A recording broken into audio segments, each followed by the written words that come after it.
Mike Tyson is arguably the greatest fighter of all time. And when you look at how flawless he seemed to be in the ring, it's hard to separate Iron Mike from Mike Tyson.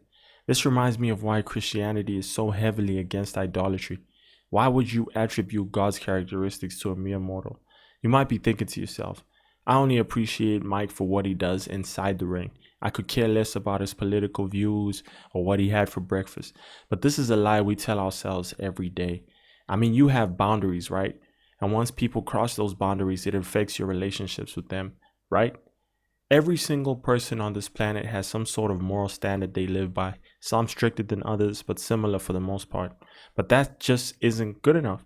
My beliefs and yours could be on two opposite sides of the spectrum. So, how the heck are we supposed to find common ground? That's the thing. Sometimes we just can't. Because even if we grew up in the same environment, eating the same food, doing the same activities with the same people, there's still a chance that you might not hate pineapples on pizza the same way I do.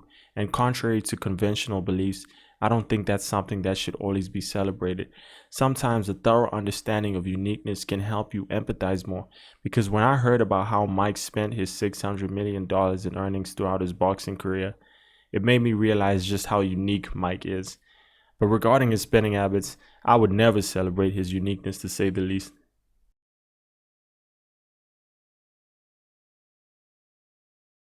Money. Yeah, what about it? What does money mean to you? Paper blood. Paper? Yeah, I don't know.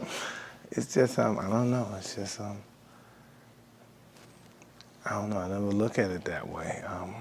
I've never been really a money type of guy that put a great emphasis on it. You know, I never really. I come very from a broke background, so I never really had great emphasis. I never really learned the art of handling money as a kid. You know, that's an art. That's why only a few people maintain it, because it's an art, and I never possessed it at that time. You said you haven't been a money type of guy, and it's interesting you say that because, I mean, I was reading, might have been a Sports Illustrated article or some magazine article from the 90s, and it focused on just your spending and, you know, the excess of the Mike Tyson then the media sort of portrayed you to be.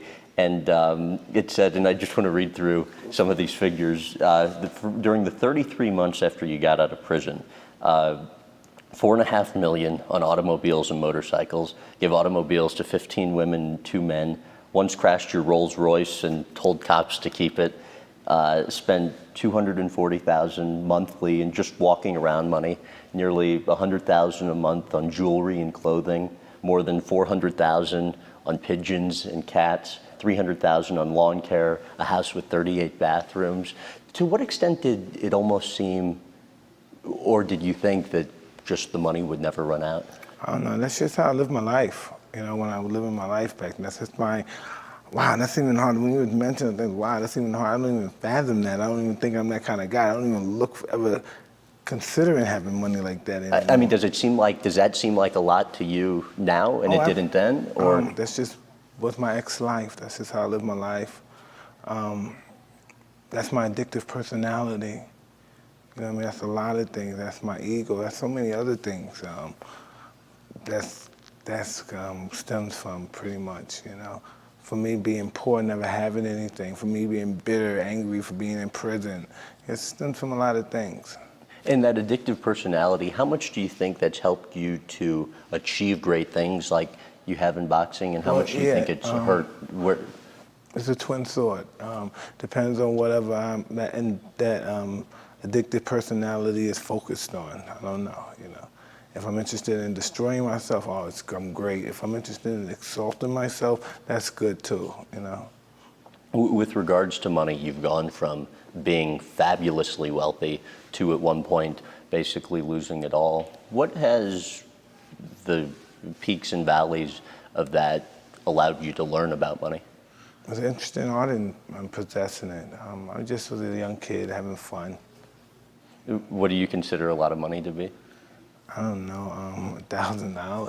Oh, please. You know, anything, anything. Do these figures sound correct? Made around 400 million during your career? I don't know, it could have been. Yet end up spending more than you made, and at one point were like 50 million in debt?